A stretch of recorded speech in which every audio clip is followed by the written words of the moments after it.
Zoé, votre capsule d'exhortation hebdomadaire pour une vie abondante en Christ. Zoé, une vie abondante en Christ.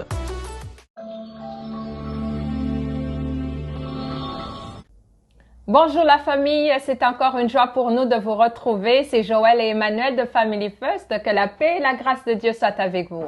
C'est un réel plaisir de vous retrouver dans votre capsule Zoé pour une vie abondante en Christ. Amen. Alors, on va continuer cette semaine et ça va être le dernier capsule sur l'amour et ses vertus. Ouais. On va parler sur 1 Corinthiens 13, verset 8 qui nous dit « L'amour n'aura pas de fin, les prophéties cesseront, les langues inconnues prendront fin et la connaissance particulière cessera. » Donc, ça va nous permettre de parler de cet amour qui est infini. Est-ce que cet amour est encore possible aujourd'hui? L'amour infini, l'amour éternel, l'amour inconditionnel, l'amour de Dieu, au fait, est-ce qu'il est possible aujourd'hui? C'est la question qu'on peut se poser, surtout quand on sait qu'un mariage sur deux termine par un divorce. Donc, 50% des mariages connus finissent par un divorce.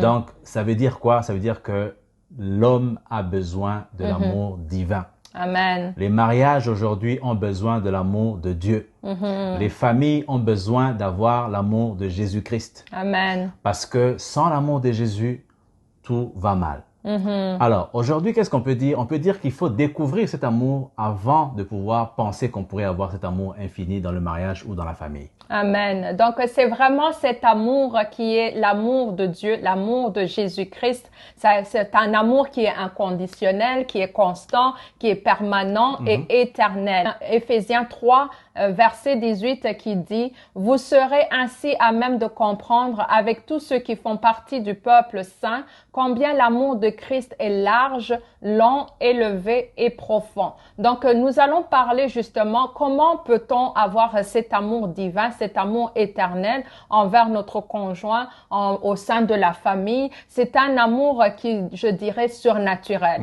Si tu n'as pas Jésus-Christ dans ton cœur, tu peux pas pouvoir avoir cet amour. Alors, cet amour est mentionné, c'est large, c'est long, c'est élevé et c'est profond. Donc, on va voir ces 4 dimensions par rapport à comment on peut voir, comment ça peut être expérimenté au sein du couple. Tout à fait. Et aujourd'hui, on va commencer avec l'amour qui est large, l'amour divin qui est large. Cela fait référence au fait que le salut qui nous a été apporté par Jésus-Christ a touché tout le monde.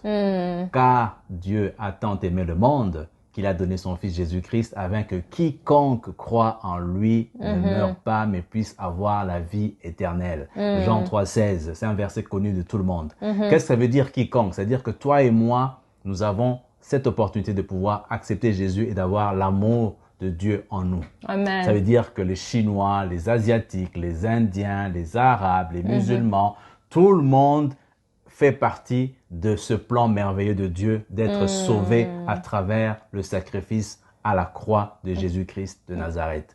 Dans la famille, ça veut dire quoi aussi? Ça veut dire que si vous avez un mariage, par exemple, mixte, on parle souvent des Haïtiens avec les Africains avec les Arabes, les Africains avec les Blanches, tout ça fait partie de l'ensemble de l'univers qui a été appelé à être sauvé par Jésus. Amen. Donc, c'est-à-dire quoi? Quand on vous dit il ne faut pas se marier avec telle ethnie, il ne faut pas se marier avec telle race, c'est des choses qui ne font pas partie du plan de Dieu. Donc, tout le monde est appelé à être enfant de Dieu, à avoir l'amour de Dieu pour pouvoir aimer les uns les autres.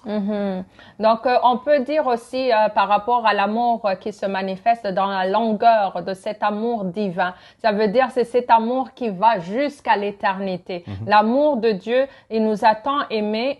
On dit aussi dans Jérémie 31:3, « Je t'aime d'un amour éternel. C'est pourquoi je te conserve ma bonté. » C'est cet amour éternel qui est capable d'être, on a vu la patience, on a vu la bonté, la persévérance. C'est cet amour qui est capable de pouvoir pardonner, à persévérer, à espérer, de voir notre conjoint ou notre enfant passer dans des difficultés, mais tu continues à l'aimer et à espérer et à voir le meilleur dans l'autre. Avoir cet amour, parce que Dieu aussi, Jésus Jésus est patient avec nous. S'il nous regardait et tout ce qu'on fait, on tombe, il nous pardonne et il nous relève et il persévère à nous poursuivre, constance dans son amour. Et c'est cet amour, justement, lorsque tu l'as en toi, lorsque Jésus met cet amour par l'entremise du Saint-Esprit, tu es capable aussi à le donner à l'autre, à pouvoir continuer de l'aimer jusqu'à l'éternité lorsque Jésus viendra et nous serons ensemble. Amen. Donc, c'est pour les deux